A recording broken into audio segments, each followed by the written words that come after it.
9 to noon. Like that! Now, what did I do wrong?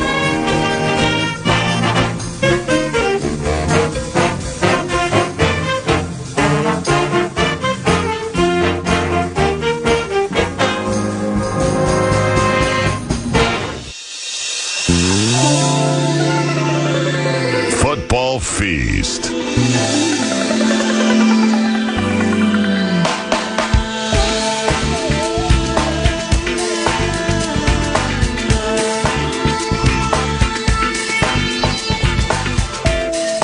Thinking of those days gone by now.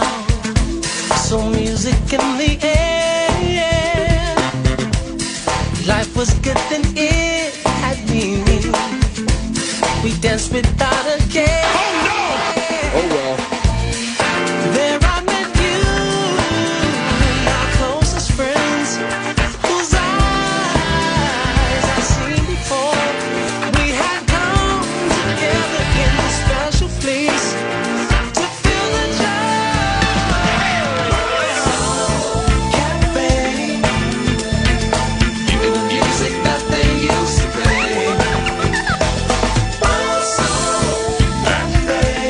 Radio. Even the music that they Let's go, everybody. Let's go. Good morning.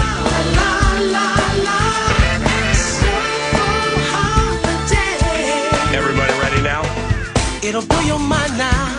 Wishing you can stand here to hear what's going down in gangsta enemy. He steps inside here, shelter from the rain. Good morning, ladies and gentlemen. Some dealer's choice with talkbacks to begin. And welcome to the Friday Football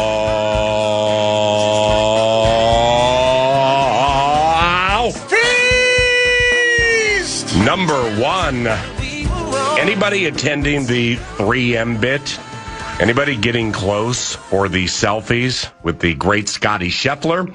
And just how cool is that Aura, free iHeart radio app, and the TalkBack machine? Anybody attending the 3M Open? What do you think of it? And has anybody rubbed elbows other than Vikings head coach Kevin O'Connell with the great Scotty Scheffler? And what do you genuinely enjoy about attending a golf tournament? Ever been to a golf tournament, Mr. Mad Producer?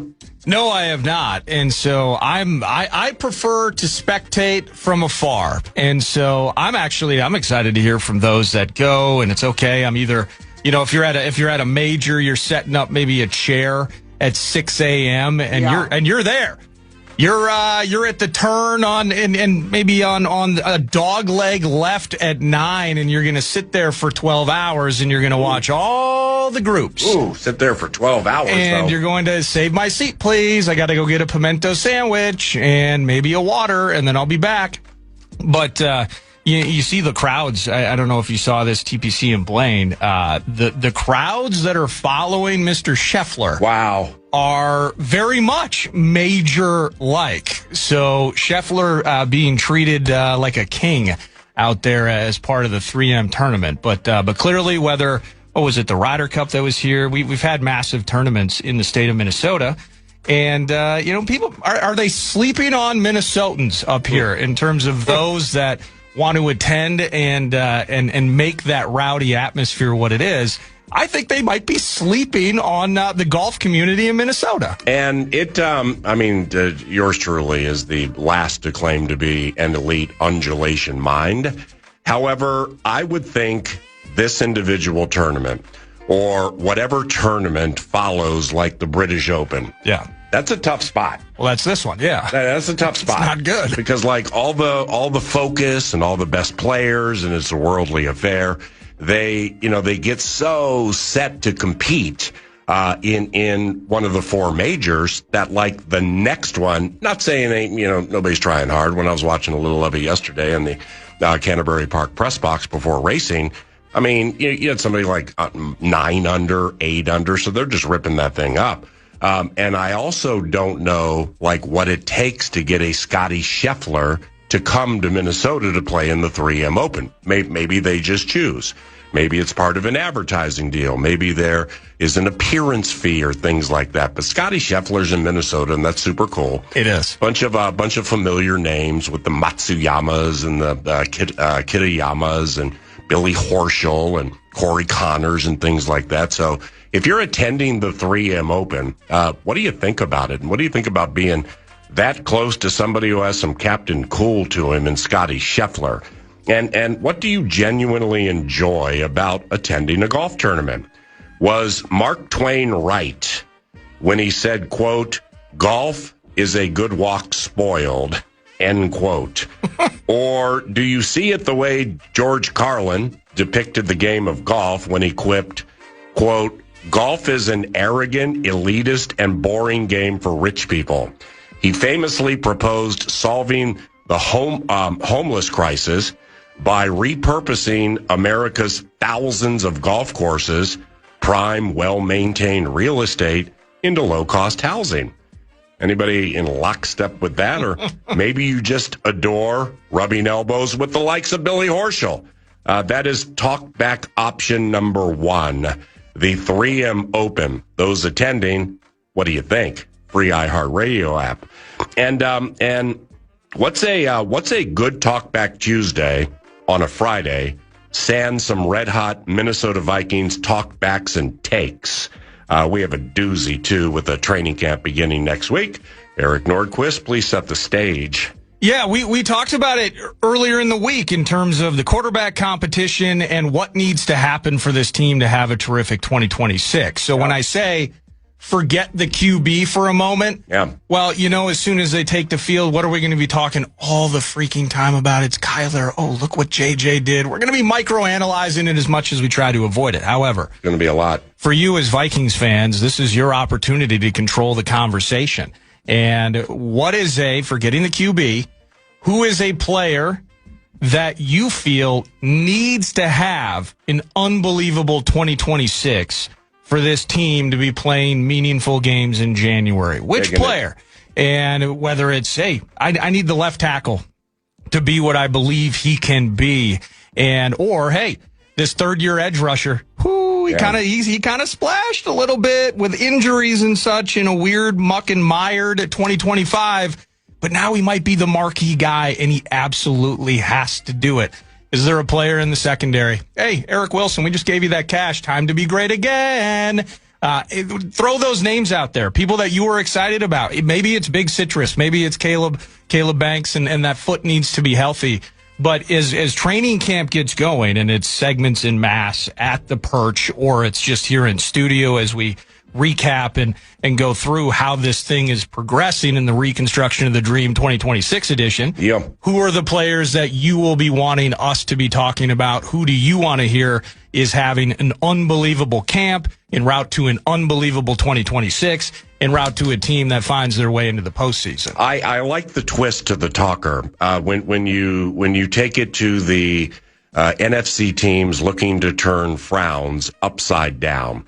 And we'll get into that a little later in the show with the likes of the Minnesota Vikings, Detroit Lions, Tampa Bay Buccaneers, maybe the Giants, maybe the Dallas Cowboys, the Washington Commanders, etc. But if you're looking to be taken uber seriously as a National Football Conference, National Football League team that can challenge making the trip to SoFi or getting to the NFC Championship game, all right, the quarterback situation needs to work out. We've talked a lot about it, and we'll talk even more.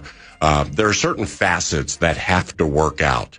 But when it comes to an individual player or just a couple of players who consistently need to shine and, in fact, be probably of all-pro status to help elevate you to at least the Final Four between the NFC and the AFC, who would they be? From a Viking standpoint, I think that's a really cool twist with a Talkback Tuesday on a Friday football feast.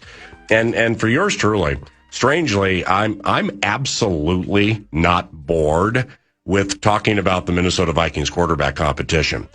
Spirited chat with Nacho Libre yesterday, podcastable at KFAN.com. It's 9 to noon on demand. But despite it being the team's A topic, indeed, more has to come to fruition. The right way for the team to saunter to SoFi, for the team to have a SoCal sojourn. So who are the players and why? Talkbacks, baby. The most powerful source for winning. A free iHeart radio app. Jump on in there with that one. At top, because it'll be a hotly contested quarterback competition, at least early in training camp. And, with training camp here, there, and everywhere, when the competition gets hot and the weather is hotter and bodies and minds are becoming weary until they tear them down and build them up and tear them down and build them up and get them fortified in a way sustainability, which is required for a football season, is intact. At times there will be civil wars. There will be training camp fights, Viking on Viking. One of the more ballyhooed would be when Laquan Treadwell was a rookie receiver coming into the NFL. There was a rookie corner named Jabari Price. And Jabari played at North Carolina. Laquan, he was a Bulldog. I think he played at Ole Miss. Ole Miss, right. Well, they were having at it with each other in entire practice. And finally, Jabari had enough. And Jabari took a run at Laquan Treadwell, and all the players from the other fields were running over there because it looked like it may be a Donnybrook. Until Laquan Treadwell ended it in 2 seconds by picking up Jabari Price and body slamming him to the Mankato training camp turf. I always love that one. And then that was it. Most impressive play of his rookie season. But you usually, like Garrett Bradbury, would he would get agitated, or he would agitate defensive linemen. So Bradbury would be involved in some low-key scraps every so often. The point here is the quarterback competition is so hot. Could this be the first time in National Football League training camp history 2 quarterbacks fight? I always love that one. I mean, legitimately go at it. The competition is so hot. That's why I think we are as engaged as we are. Well, if JJ and Kyler go at it, PA, then your thoughts on Carson Wentz starting the first 6 games of the season may not be unfounded. Yeah, right. So 9 to noon, could not be more excited for the joint practices with the rough and tumble Ravens. That's in middle August. The intel is we are going to flip shows one of the days with Dan Cole, the common man. I believe it will be the Wednesday of the joint practices against the Baltimore Ravens. Sweet. Where we will be on the exclusive Vikings radio network perch overlooking 4 perfectly manicured fields. There's a 5th field. It used to be known as the Mike Hughes Memorial Field. I always love that one. But they now use that for other stuff since Mike hasn't been here in a minute. And we're going to get to see Nnamdi Madubuike. Yeah. Watch your language in front of the ladies, punk. No, but I'm just thinking. Seriously, it's a Friday, man, and kids aren't back to school yet. I'm trying to think of who this time's version of Tier Tart trying to toss Garrett Bradbury's 6 rows deep. I wonder what... Yeah. He hasn't and then met... Mike Vrabel kicked him out of practice, made sure everybody there could hear everything he was saying. Tier Tart just slowly walking to the locker room, all negative and everything. And my man weighs like 340 pounds. It's like 6'5". I mean, he's a big one. But then when they played the game a couple of days later, no prominent Titans were playing. Except for Tier Tart. I always love that one. 50 snaps. Vrabel made him play basically the entire first half for playing the knucklehead card. Stuff like that happens at training camp. Hey, Nnamdi hasn't met Donovan Jackson, though. He hasn't. It's a different Minnesota moving company this year. With the joints and the Baltimore Ravens middle August, just envision like Kyle Hamilton with myriad sneaky blitzes on Kyler. Then Kyler, the creator, takes off and runs by them all, leaving the masses wide-eyed. I mean, that just sounds like so much fun, and we're going to get a chance to see that live 9 to noon and share with you on the radio. And finally, talk back number 3. Don't tell Alec Lewis of The Athletic, please. Okay. But we could use some assistance with this so we can surprise young Alec when he joins us here at 10 o'clock. Alec, as per a story that he wrote, I think it's his most recent story. It was like 45 on 45, where he took all 45 offensive players and offered 45 thoughts on each one, beginning numerically. So he began with number 1, K1, Kyler the Creator. And so I'm reading it yesterday at the racetrack, getting ready for today, and we got down to rookie tight end Max Bredesen. And Alec is looking for a nickname for rookie hybrid Max Bredesen. So think this: fullback/tight end, battering ram, hasn't scored a touchdown since high school, and could become a fan favorite. Any nickname ideas for Max the Man on the Fan? Max Bredesen would be greatly appreciated via the talkbacks. My very low-key, very beatable early suggestion, don't tell Alec until he gets in here, is Mashin' Max. I always love that one. Because he mashes on humanity. Mashin' Max. I can tell that went over great in the old Love Covenant. Well, you were, and now Hey, my man over there, what'd you think of my suggestion? Well, it probably goes without saying, but I'm going to say it anyway. I don't like you. see the tough thing, the easy in the framework of your calls, going full stream of consciousness. I mean, apocalyptic warrior, Mad Max. I mean, that's the only one that hits me. Oh, wow. Right away. Yeah, how did I not think of that immediately? When that's right. It was somebody else's idea. I always love that one. But anyway, sorry I missed that piece of plagiarism. Oh, that was that's as creative as I could get in about 5 seconds. Is a Mel Gibson movie franchise. Let your voices be heard. Hit those talkbacks and let's change the game together, ladies and gentlemen. And I am Paul Allen. Eric Nordquist produces 9 to noon each and every weekday. And our What's on Deck set list is courtesy of TimberTech and TimberTech.com. Niko Medved, coach of the Golden Gophers basketball team, with that shiny, fat new deal he just got. Niko Medved joins 9 to noon around 9:40, and that's super sweet. Alas, there is much more, and we will share as we go along. But the talkbacks are next segment at FM 100.3, KFAN, your cash thing leader. Yeah, the Fan and BigDeck.com want to give you a chance to win some bonus bucks with the National Cash Contest. This hour's keyword is fun. It's fun to win, right? And you could win with the keyword fun. And be careful if those bucks mean mug you. Be careful if those bucks mean mug you.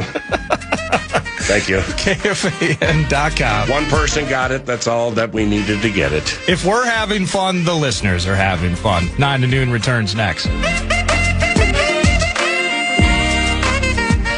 This is 9 to noon, live on iHeartRadio.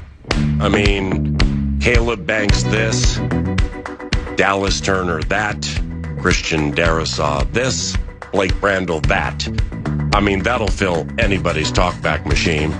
But when you throw in some asides, some tentacles like those attending the 3M Open, and there's Captain Cool, Scotty Scheffler. And even though I'm not an elite undulation mind, and outside of the majors, I don't really watch any golf, and I don't play golf. I am a Scotty Scheffler fan. He's just a really cool, seemingly wholesome individual who I follow from afar. So having Scotty Scheffler up here in the cornfields, man, that's nothing but cool. Then the Mad Max, Mashin' Max nicknames. Shh, don't tell Alec we're doing this because I don't want to ruin the 10 o'clock bit. But we're trying to do a solid for one of our card-carrying members of the Love Covenant. And somebody who joins weekly, specifically during the football season at the Friday Football Feast, Alec Lewis of The Athletic. So you got envision a dish and say it's a big meal. Well, you have the main portion, something everybody prefers, right in the middle, but then you got some side dishes. Well, sometimes people don't eat the side dishes if the Brussels sprouts aren't caramelized the right way. Then people ain't eating the Brussels sprouts because they ain't caramelized the right way. So they just push them off to the side a little bit. 3M and Bredesen, they get pushed off to the side a little bit? Or they do. You feel, I mean, like crickets, 0? No. I think, let me see here. Hey. Let's play this talk back. There's at least one golf event in-person fan. Let's listen. What's up, PA, Nordo? It's Aaron. I'll hit the little trifecta here. First off, 3M Open. Watching golf, professional golf in person is unbelievable. Skill that these guys have, the precision, the technique, their attitude is just crazy to see just how elite these guys are. They're like robots. And, I guess it's going to be just a win place. And I'm excited to see Will Reichard. Dude's a beast. Best kicker in the NFL. Well, that's a key. Wow. Wasn't even thinking about that one. But the kicker being the best kicker in the NFL, I can argue Will Reichard's the best kicker in the NFL. And, we had a Sunday night football game last year where, I think Brandon Aubrey for the Dallas Cowboys had been announced as the NFC's Pro Bowl kicker. And Reichard was having every bit as good, if not a slightly better season at that point. Yeah. Then we went down Big D way, and Reichard outkicked Aubrey. The Cowboys actually faked. I think they faked a field goal in that game and might have gotten a first down or a touchdown out of it. So, hey, Aubrey was part of that. Isn't that high end? But Reichard coming through, as I believe he will, he is so clutch and so good and so important. I love that talkback submission. Now, from the nickname for Max, the text line has started heating up a little bit. Mad Max, a bunch of them. But what about let the run game eat Max Bread and Butterson?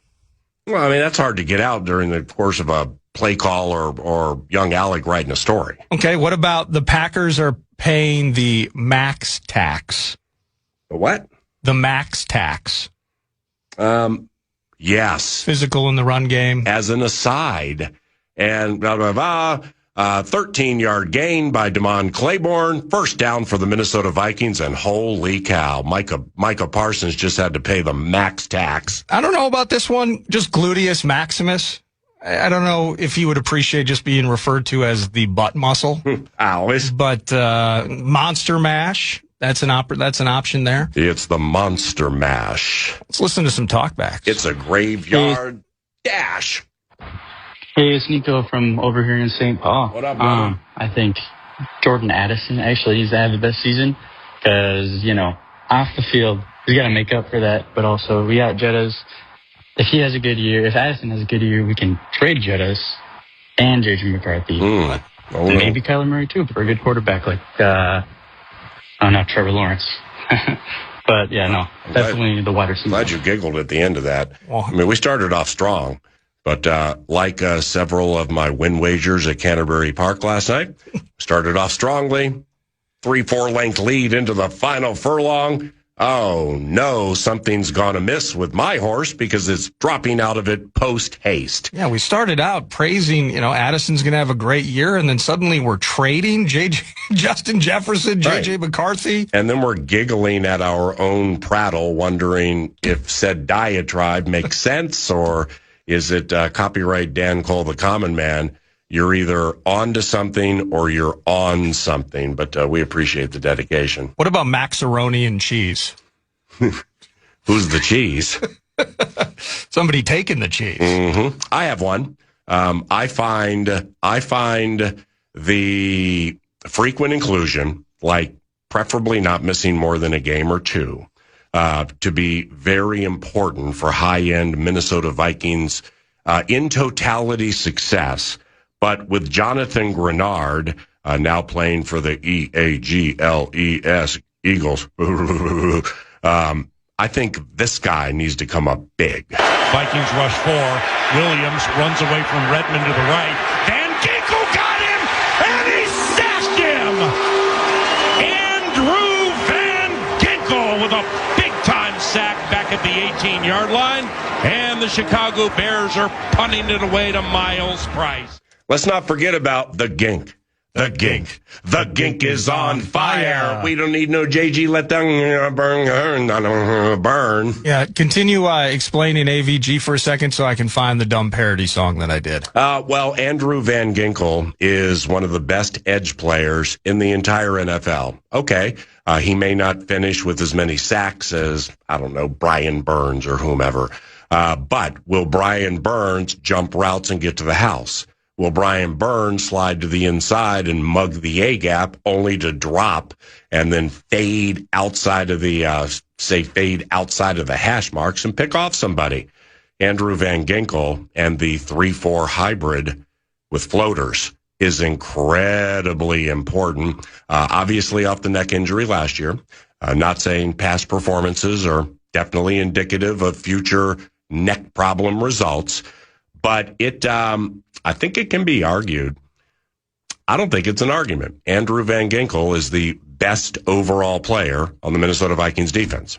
So Andrew Van Ginkel, a scholar of the game, if he is one of the or the best overall player on one of the key units of the three, this would be defense. Maybe it's low-hanging fruit, but the gink needs to be on fire. 43, though, put it on a show they didn't know. Now they know. Now they know. Ruining their flow. A sack or bad throw. Every play. Every day. Driving quarterbacks absolutely insane. Come on. Do what? It's Van Ginkel style. Van Ginkel style. Here's Van Ginkel. It's Van Ginkel style. Andrew Van Ginkel. Van Ginkel style. Man, this is just crazy. The Minnesota Vikings played the Dallas Cowboys last year, right? That's correct, in prime time. That was Sunday Night Football, right? Yeah, and McCarthy grittying on the fake into the end zone. That's right. Yeah. The keeper. Well, this is just, man, because I know Brandon Aubrey messed some things up in that game, so I went into the Laron. Well, what's the Laron? It's the Prophet. Looking for some Vikings Cowboys moments from last year. I mean, there's not one. This is crazy. This game was last year. I mean, wait a minute, there's legit not a highlight in there? I mean, you're better searching than me, but when you get to news and you do the Vikings Cowboys thing where they're supposed to be, I mean, if we're talking about the Dallas Cowboys, oh sweet, well, we can talk about this. Dak back to pass. He's going to fade. Flag on the plate. We can talk about this from 2019. Dak back to pass. He's going to fade. Flag on the play to the end zone, and it is caught for a touchdown. Flag on the play, back right of the end zone. Wonderful catch by Randall Cobb. 22-yard touchdown pending penalty. Randall Cobb, that would be his second this season. Remember when this guy used to play for the team with the star on the helmets? Cousins back to pass. Micah Parsons got him for another sack. 2 sacks for Micah Parsons. He has 10 on the year. This is the 5th game with at least 2 sacks for Parsons. First in the NFL. We played him in that super fun pandemic year where there was nobody in the stadium, and the offensive line coach, I can say this because Phil Rauscher has become a pretty good friend of mine, where like sometimes there would be negative plays on sacks, and like your announcer and or analyst occasionally would get so loud that the coaches in the booth next to us, because there were no fans, well, they could pretty much hear everything. And I mean, you talk about mean mugging. Holy cow, the stares yours surely was getting when there were no fans in the stands. That was from 2020, as was this. Prescott, who goes on a short throw. Actually, we can find a Cowboys highlight from 2019, 2020, and 2022. Prescott, who goes on a short drop, looks left, yet to be sacked, flares to the right flat, caught Pollard, steams to the 2010. Tony Pollard, Dallas. You know, the Titan. 30-yard touchdown. Pollard caught it and went in untouched. Peterson had no chance on that play. Patrick Peterson the Dallas Cowboys lead the 8-1 Minnesota Vikings 19-3.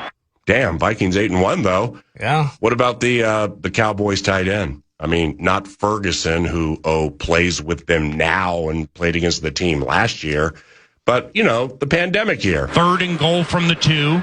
Elliott behind Dalton. CeeDee Lamb in motion. To the left, now back to the right. Play action for Dalton. Pass is caught. Man wide open. Touchdown, Dallas. Dalton Schultz. It is Dalton Schultz with the old gotcha play. There was nobody near him, and Dallas has taken a 30-28 lead. You might as well, always love that one. Might as well play the Falcons' Hayden Hurst gotcha from that year, too.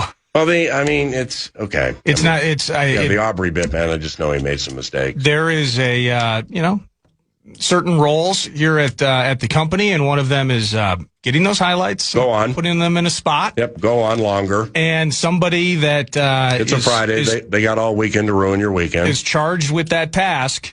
The Dallas game isn't even in our 2025 online folder. Yeah, why would you need it? Why would you need it? Honestly. Primetime game. Talkbacks. We are the home of the Minnesota Vikings, I think.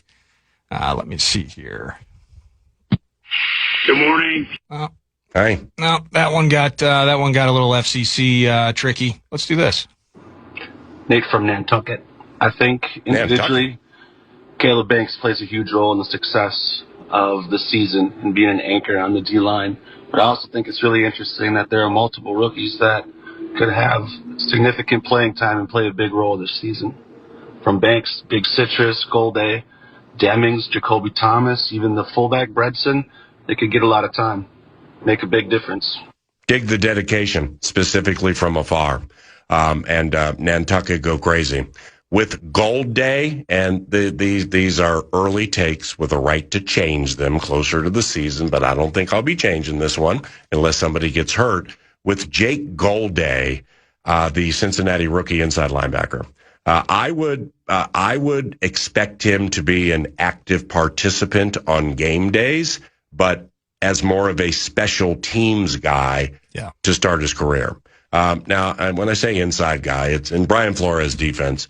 Nobody's pigeonholed. So, you got Jay Ward opposite Jackson Smith and Jigba in that Seattle game and doing a good job. But Jay's a safety by trade. So I think, as they raise Golday, his play time will increase, maybe this year, but definitely next year. Demings, the corner, I'm not counting on that one to play too frequently during the course of the 2026 season. Bredesen, I think, is going to play a lot, specifically maybe October on. There was another one in there that he dropped. I can't remember.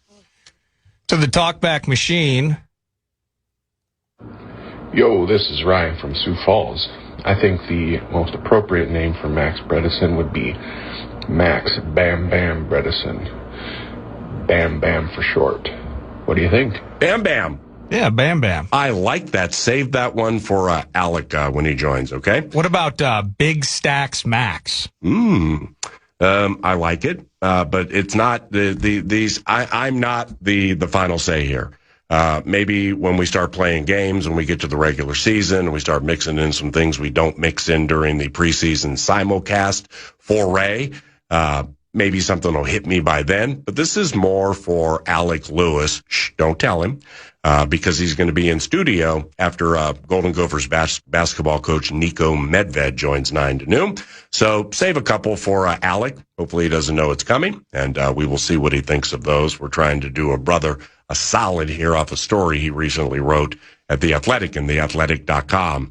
Golden Gophers men's basketball coach Niko Medved joins 9 to noon next.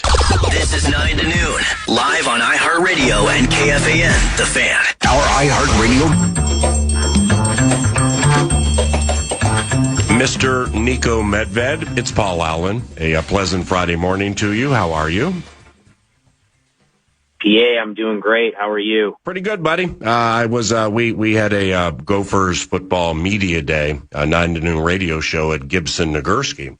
And, I'm like walking around one of the hallways. Well, first I went to the wrong place. So, I think I saw your office, and I'm pretty sure a door was closed at the Bierman building, which means you clearly were crafting and concocting the potions that go into some new elite plays coming up for next year, right? Like a new version of passing game, pick down, flash in, come back, free throw line extended, but then there's a twist with a back cut under the basket, right?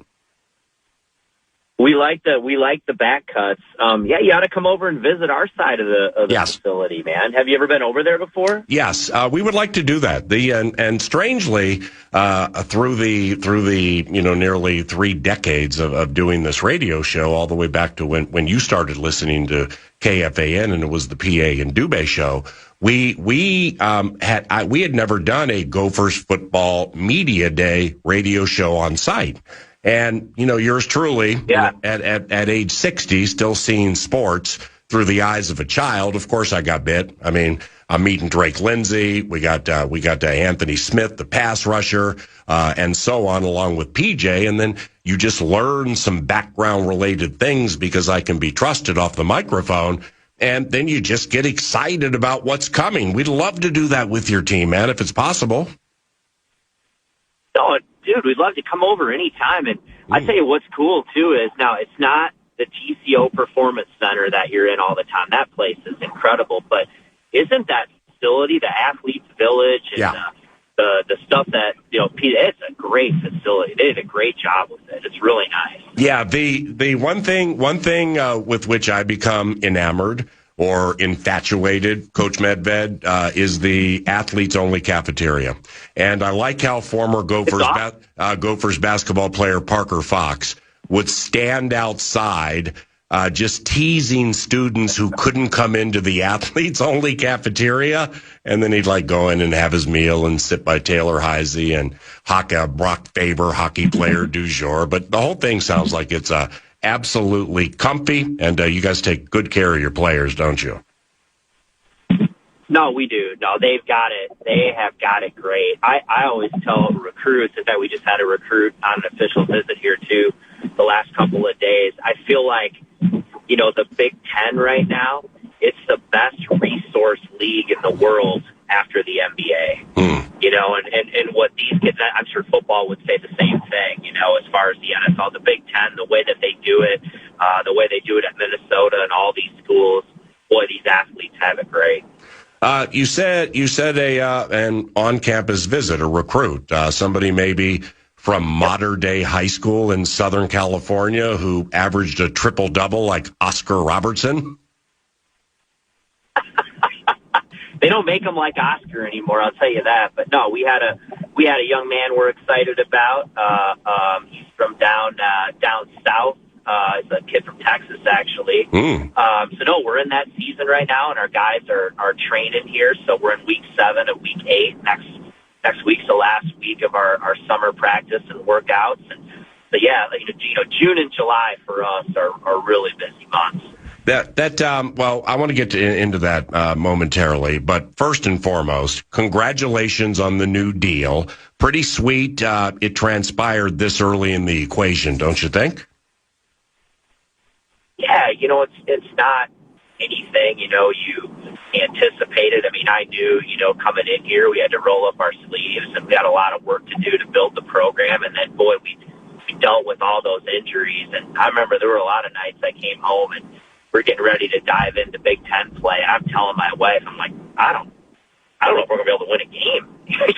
We started with 7 guys after Christmas, and boy, those guys really, really came together and gave us everything they had. And then we had another injury. We're down to 6, and they still found a way to win some games and be competitive, and fun to see the energy back in the barn. And yeah, I'm just really grateful that they, wanted to come and do a little contract extension with us. So we're really grateful. It's a place I want to be, and we're excited about what we're doing here. That's excellent. And isn't it amazing, Coach, the will of a man when, or the will of a student athlete or an athlete when they have circumstances where, like, you could only play 5 or 6 players due to injury, stuff like that. And, people are going to write you off in a certain game, and maybe you lose the game, but you fight them tooth and nail to the wire. Like that, there was I think you were at Colorado State. There was a Gophers basketball game, I don't know, within the last 10 years, where they played Alabama. Colin Sexton was the point guard for the Crimson Tide. Yep. And it ended up being like 5-on-4. Alabama had players ejected and hurt and things like that. And the Gophers played them 5-on-4. Now, I can't remember if Alabama won, but man, they 5-on-4, they almost won the game, or they won the game because they just wouldn't be denied. That stuff like that happens, man. It's awesome. And you know, like, you're close to it, doing what you do, and then when you coach and you're in there every day and you're asking so much of your players and your staff and getting the most out of them. And you know, obviously we remember, and the fans remember, the times you win championships or you're in the NCAA tournament. They remember all those things. But honestly, some of the most satisfying seasons as a coach, and I think the players will remember it too, is when you know that the group of guys that you had, you couldn't have asked anything more from them. They just gave you everything they had, no matter what the circumstances were. And that was that group last year. And yeah. So it was a really rewarding, it was a hard year, but it was a really rewarding year. And man, you look back on it, just like you said, man, you just find something inside yourself as a person, and it really helps you grow. And it helps you grow as a coach, too, you know, right. You embrace it the right way. And so it was a fun year that way. Right. I'm glad you ended it the way you did, Coach Medved, where you're like, you grow as a coach, because you don't want to play a 40-minute game against Michigan or whomever with 5 or 6 players. But, you know, you have your systems. You want to play a certain defense and you want to play a certain offense. But, you know, if certain players are down, you have to alter. So therefore, that gets into a free will versus team will conversation. And coaches can grow that way too, right? 100%. And I mean, when all this happened, I told our staff, and been fortunate to be doing it for a while, and I'm like, hey guys, you know, we embrace this the right way. We're going to learn that these are the times you grow the most as a coach. When things are hard and you're forced to have to think outside the box. And I'm a curious person by nature, but I mean, we had to play the zone defense, you know, as a primary for the rest of the season there, and that's not something that I've really done. And we had to kind of figure it out. We had to tweak with some things. We had to play slower than we've ever played. And, but, you know, I thought we learned some things too, and some things from doing this that we never would have done had it not been for the injuries and the circumstances. And so hopefully it's made us all better here moving forward. Niko, a calling card of yours, all of your career as a head coach, has been that of player development. You've just done a really good job taking something that maybe people view as a 6 and making it an 8 or a 9. And one that comes to mind is Minnesotan David Roddy, who you had at Colorado State. Now, when the Timberwolves played the Phoenix Suns in the postseason a few years ago, David was on Phoenix, and I was at the game, and he came up and said hello, and what a kind human being David Roddy is. What was it like coaching him? You know, it was like you said. I mean, first of all, he was unbelievably talented. I mean, he was a 3-sport athlete. I mean, he was a Division I football quarterback. You know, and he wanted to play quarterback. He could. And he always said he was really deciding between football and basketball. And one of the reasons we got him and beat these high major schools is we knew he was going to play basketball. But at the end of the day, or we believe that, you'd find this funny, he wanted to play quarterback. And, you know, Iowa would come in and recruit him, and they'd bring the defensive line coach and then talk to him about maybe playing quarterback. So he could see right through that, right? They could tell him whatever they wanted. At the end of the day, they saw him as a lineman. But he's a great kid, really, really talented. And it was just fun to watch his development. And, boy, his junior year, you know, he was a player of the year in our league. I think he really wanted to come back to college for his senior year, but he just kind of shot up the draft boards and his stock, and he got the information that he really felt like he was going to be a first rounder. And, you know, it's like, David, you have to stay in the draft if that's the case. And he did. And, you know, the rest is history. But yeah, he was a great player for us, kind of those guys that we like. He was sort of positionless, could do a little bit of everything. He was a unbelievable nightmare matchup, but he got in incredible shape. And you talk about player development. In fact, this kid that we had on campus, we were going back and actually watching some David Roddy film and talking about the things that we did to help him develop. He shot 19% from three his freshman year, most of the year. And then his junior year, he shot 44% from three. And just talking about some of the things that we did to help him develop, as a shooter with the shot selection, how he created shots and all those things. But you can do all those things, PA, but at the end of the day, you have to have a player who's willing. Right. And the players don't get enough credit. You really try to put them in positions and help them and develop a plan and hold them accountable and encourage them. But you have to have the player who's willing to do that. And he was just an incredible young man, so coachable. And he's actually with the Nuggets right now, and I just hope he can find a way to stick. Niko, tell us about Kyle Evans, who you had at Colorado State. Then he went to the Tar Heels, and now he's here. Kyle Evans, what do you think? Well, you're right, Kyan Evans. He was our starting point guard at Colorado State. And that last year before I came to Minnesota, we won the Mountain West Championship, and we got beat on that bogus play to go to the Sweet 16. He had an incredible season for us, especially conference season as a sophomore. Took the Minnesota job. We recruited him. He decided to go to North Carolina for probably reasons that are documented, and I don't blame him at all for that. But it just didn't work out for him the way that he wanted, and we're so thankful to have him back. I mean, honestly, PA, it's like having another returner. He's a great point guard, knows how to play, knows how to run a team. He's got great moxie, and it's been great. I mean, it only took him about a week or two, and you can kind of see his swagger back, and he's been terrific. I think he's going to have a huge impact for our team this year. And he's that kind of guy that he's a really good player, but he also makes everybody else around him better. So we're really excited about him. And I think, remember Cade Tyson kind of came from North Carolina and wasn't thriving there, but thrived with the Gophers. And I think Kyan's going to do the same thing. Yeah, apologies on the mispronunciation of the first name. What about all good. What about Orono's Nolan Groves? And I promise I won't call him Nolan Graves. Nolan Groves from Orono. What do you think of him? He is a tough, hard-nosed guy. Another one, he freshman year at Texas Tech, played a little bit, was trying to find his way. It's a hard transition, man, to the highest level of college hoops. And I think with him, he scored so much in high school, and he can score. But I tell you where he really looks like he can make his mark for us, too, is on the defensive end. He is strong. He can really move his feet. He's tough. He can defend smaller players, bigger players.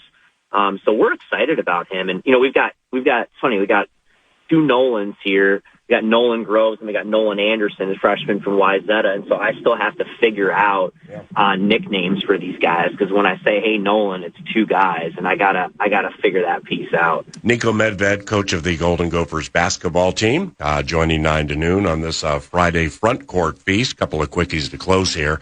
Niko, you're quoted as saying you expect your team shooting to be better this year. What leads you to that conclusion? Well, I think, shooting comes down to a lot of different things. Obviously, when teams shoot well, it's, our teams share the ball. We were number one in the country in assist rate. I think we space well, you move well, and, all those things. You have to create good shots to shoot a high percentage. But never forget, the best way to become a good shooting team is to recruit good shooters. So, an old coach, in fact, Coach Haskins, right, Clem, who I worked for, he gave me some really good advice when I was coming up in the business. And he said, Niko, you want to coach? You can run all the pretty little plays you want in the world. At the end of the day, you better recruit some guys who can ring the bell. And I think we've got a lot of guys who shoot the ball well. And, if we shoot the ball well and we do a good job of trying to create good shots, I think this team has the ability to shoot. Now, we'll see when the game starts and all that stuff like that. But so far, I've really liked what I've seen. How do you feel analytics work in basketball, Coach Medved, and are they important to you? Well, they're huge. I mean, I think it's like every sport. I mean, the access to analytics is incredible, and it just keeps growing every day, especially now with AI and all the information at your fingertips. I think that it's a tool that you use. It's unemotional, right? The data is the data. But I also think sometimes it can become overwhelming, PA. There's so much data that it can almost kind of distort how you see things. And I always tell people, there's analytics and there's manalytics, and there's still some things that are feel. Not every player is created equally. I mean, it's well documented. Everybody knows, mid-range shots are the, worst shot analytically, and everybody can understand why. But it's not the same for every player. You watch the Timberwolves and Anthony Edwards taking an open 15-footer is different than, another guy. And so I think that there's always time and score situations. You have to understand what players' strengths and weaknesses are. And some guys just have an uncanny knack for doing certain things. And so I think you have to use analytics and you have to understand things big picture. A lot of times I look for outliers, whether that's in a scouting situation with your own players. Are there things that really stand out? But I think you also have to be able to step back and be able to view the game how you see it, transpiring on the court, and take some of the data away from it. And just kind of go with gut feel, because at the end of the day, it's still people out there playing, man. And you can't overthink things sometimes. You have to have the right types of people, and you have to let talented people play the game. Lastly, the portal and NIL stuff.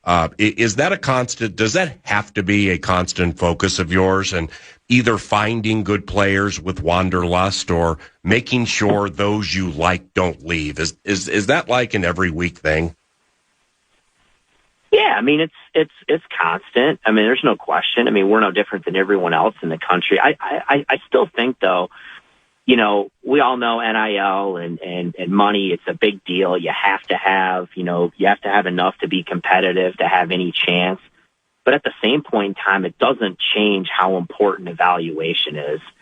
You can have all the money in the world, but if you make bad decisions on the types of people you bring in and how you evaluate guys that fit and guys that can get better, it's not going to matter. And still, the most successful programs are going to be the ones that, yes, they have resources, but they do a great job of evaluating. They do a great job of developing. And they do a great job of retaining key players. And It doesn't mean you're going to retain everybody, but I'm really happy. I mean, all the guys that played for us last year that had eligibility left, they all returned. That's a great start. Big time. For us. And hopefully, that's a trend we can continue to have, because if you want to be successful, you've got to find a way to retain key guys. Lastly, what are some common reasons most players transfer? I think there's a lot of them, but I think one of the most common ones, forget money for a second. Some of it's just opportunity. I look at Kyan Evans or Cade Tyson. It was just, hey, I'm at North Carolina, but maybe I'm not in the role that I want. I don't see my career going the way that I want it, and I want to be in a place where, I'm going to have the opportunity to get minutes, to play, to develop in the way that I want. I think that's a big one still. Some of it's money. I mean, some of it is just, hey, you look at it, and much like the NBA right now, I'm a free agent. These guys are free agents every year, and I look at what the market is, and I'm leaving so much money on the table staying here that, I have an opportunity to go someplace else. And that's the way of the world, right? I think those are the most common ones that you see is guys. And then, I do think there's guys too that they just want to play at a higher level. Maybe they're working, they're having success at a lower level, and yes, there's money at a higher level, but they also just want to play at a higher level. And so I think those are the biggest reasons, and I think that most people can see that.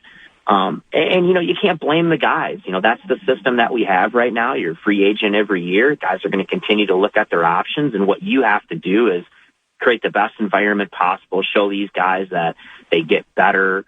Where else would you want to be than Minnesota? And then you've got to be able to put together, financially a competitive offer. But if it's just about money, PA, and that's the most important thing to you, it's not going to work here for us. You're not our type of guy. Right. That was fantastic. Thank you very much for the elongated chat. Congratulations on the deal. Enjoy the rest of your summer, and I'm sure we'll be chatting closer to the season, Niko. Thank you very much. Hey, thanks, PA. Come see us sometime. 100%. Thank you very much, and have a wonderful day. Niko Medved, coach of the Golden Gophers basketball team. Into the second hour, we segue to football and a weekly staple 9 to noon, courtesy of Steve's Appliances. And Steve'sAppliances.com is Alec Lewis from The Athletic, and he's next.